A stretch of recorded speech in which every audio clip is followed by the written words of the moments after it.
This is Outperform Yesterday, presented by Kayaks. Everybody is joining the pickleball wave, athletes, celebrities, everybody. We've got the #1 pickleball player in the world, Anna Leigh Waters, here live with us to talk about just her journey and why this sport is so hot right now. ALW, can I call you ALW? Yeah, go ahead. Okay, ALW. I'm doing my research on you, and you're a very fascinating athlete. You went Thank you. pro at the age of 12. Pickleball is a relatively new sport. So how did you start the sport? And I guess like what made you start? Funny story. So in 2017, I live in South Florida, and Hurricane Irma came to Florida. So I evacuated to where my grandparents live in Pennsylvania, and my grandfather actually played pickleball, which is like a big stereotype, like, oh, your old people play pickleball. So my grandfather played pickleball, and he was trying to get my mom and I out on the court, and we were tennis players, so we were kind of like, no, like we're gonna stick to tennis. But he finally got us on the court, and we like fell in love with it. And I think that's like a big thing too. Like people like to hate on the sport until they play the sport, and then they realize how much fun it is, and they get addicted to it. And that's what happened to us. So we got like addicted, and we just wanted to play all day, every day. So when we came back to Florida, rest is history, and I was just playing a ton because I loved it.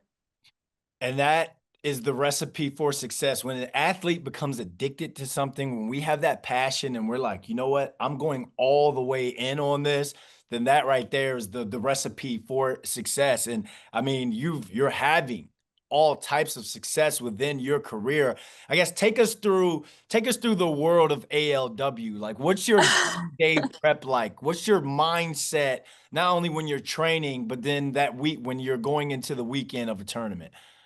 Yeah, for sure. I feel like when I'm like the week before tournament prepping, like the first half of the week is kind of a more chill, I'm more relaxed. And then towards the end of the week, that's when my training, starts to get more dialed in. That's when I'm playing more rec games, trying to get ready for the tournament. But I try not to like mentally get too stressed out or like, I don't know, like focus too much until the tournament actually starts. Cause I feel like if I'm worrying about it like days leading up, I can get in my head about it. So I feel like usually like when I start practicing the day of for the tournament, that's when I get locked in and I don't say much, throughout the Yep, day. I'm yep, pretty yep, the focused. Like zone.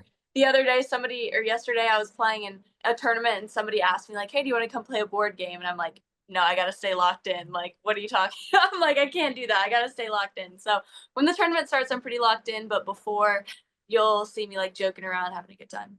Yeah, when we're locked in, we have no time to be playing Monopoly or I solitaire know. Jenga. Like what? We're trying to build a we're trying to win a tournament here. You mentioned how like the stereotypes around pickleballs is for older people. You're 18 years old. You're what I call the new generation of athlete to where you can be an influencer and you can be an athlete at the same time. Like what's that like? I guess being the face of this sport.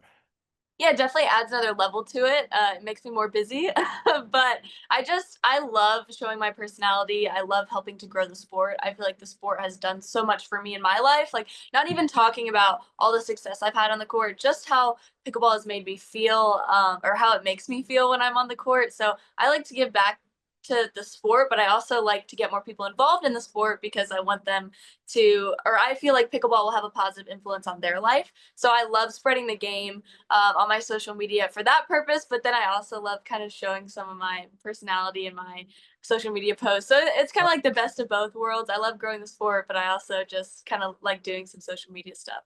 Yeah, I'm 40 years old, and like I have these back in my day moments from time to time when I'm talking to these younger athletes. And it's like when I was playing football in the CFL and the Canadian Football League, I was shooting content. I started my own web series called Jersey Off, Suit On. And I'd take like players, get them like styled. We'd walk in fashion That's shows. cool. Back in the day, they'd be like, you're not focused. You need to be locked in. Now, Yeah. if you're not posting, you're not focused, you know? Yeah. So yeah, I saw that you did on your social media, you did a get ready with me for the ESPYs. You've Yes. been able to take your game and the game is given back to you as well. You're living life. You're a superstar Right. athlete. So who's been like that celebrity or who's been like that's not only celebrity or celebrity athlete that you've met and have been like, wow, I cannot believe the game has allowed me to meet this person. Yeah, I mean, the ESPYs was kind of crazy because I was just walking next to all these athletes that I grew up watching kind of on TV or like kind of idolizing. Yeah. But funny enough, somebody that I really used to watch in the Olympics is Michael Phelps. And I actually played pickleball with him like 3 or 4 years ago, which is crazy that it was like that long ago. So it wasn't really before like pickleball really exploded, but I always look back to that and I'm like, that's pretty cool that I was able to kind of play with Michael Phelps. But then at the ESPYs, I was like walking next to Simone Biles and like having conversations with like Taylor Fritz and like all these people. So it was the ESPYs was kind of a cool moment because I was seeing and meeting so many, Yeah. amazing athletes. But the Michael Phelps one was cool for like a one-on-one, more one-on-one type moment. Were you surprised that so many, I guess, celebrity athletes or big name athletes knew who you were and know about the game?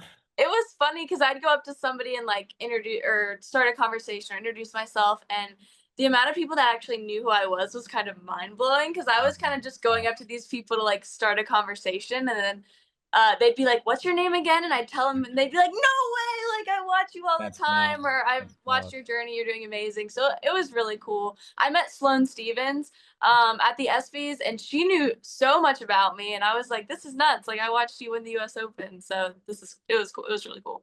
great story because I met Michael Jordan one time and he had no clue who I was. Actually, I was in VIP, but there was like a VIP of VIP. I Yeah. was standing in the way of the red velvet rope and he like tapped me and I like looked back and was like, that's Michael Jordan. He goes, in my head, I was like, that's Michael Jordan. He goes, excuse me, and tapped me on the back. And I like Yeah. told people, yo, Michael Jordan tapped me on the back, and asked me to move. There's my claim to fame. We talk about the celebrities and like the celebrity athletes. If you could have an ideal partner for a mixed match doubles, who would that partner be, and who are the two celebrities you'd want to play against? Yeah, so I'm a big tennis fan. I grew up watching tennis, so I would probably play with Roger Federer, and I would play against Carlos Alcaraz and Yannick Oh Sinner. wow, wow. Right? That'd be a That's cool matchup. I feel like we could prime make that time. happen too. Yeah, that's prime time TV. They should make that happen on Netflix. Since Netflix is going into sports and all now. What would like for when we talk about game day, give me like a couple songs you have to hear to get you ready and into the zone. I love Eye of the Tiger. I think that's just a classic. Backs. Okay. Yeah. So I had this one, I don't know, short story. I was playing my first ever major title. I was playing with my mom, and we lost the first game, and we were like coming back in the second and starting to get some momentum, and they started playing Can't Stop the Feeling. And we Oh, were like, "Oh yeah, like Can't Stop the Feel." We started singing it and vibing it to it, and then we ended up winning the finals of that major tournament. So sometimes I'll listen to Can't Stop the Feeling because it like gives me those memories, brings me back. So two kind of very different vibe songs. But I listen to both of those. Some Eminem sometimes too gets me wow. pumped up. Okay. Yeah. Throwback. Yep. So what's like when you have some downtime, what's like some mindless TV that you watch just to like get away from it all? And you can't Well, say Love Island. You can't say Love yeah, Island. well, it wasn't gonna be that. I'm actually watching the new season of The Summer I Turned Pretty right now. I don't know if you've been seeing the hype on that, but I think the first few seasons were better, but I'm watching the third one just to watch it. I've trying I'm trying to watch all of Game of Thrones, but I go through like where I watch like a season and then have to take a break because it's too intense, and then watch like a Envy season. you.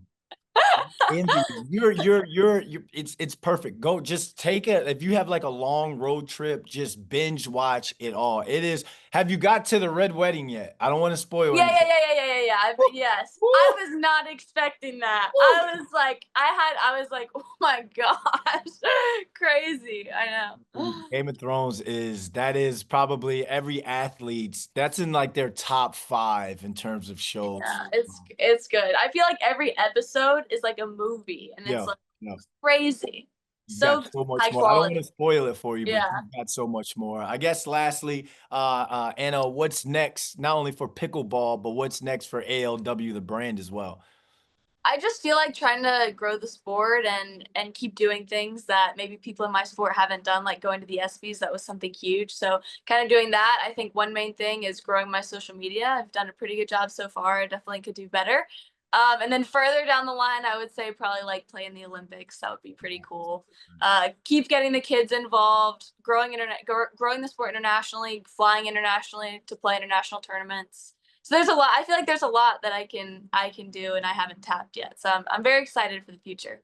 I have a 2-year-old. I take him to Giants training camp practices with me. I take him to Red Bulls games, Knicks games. Oh, I He love is that. now going to be an Anna Leigh Waters fan. growing up.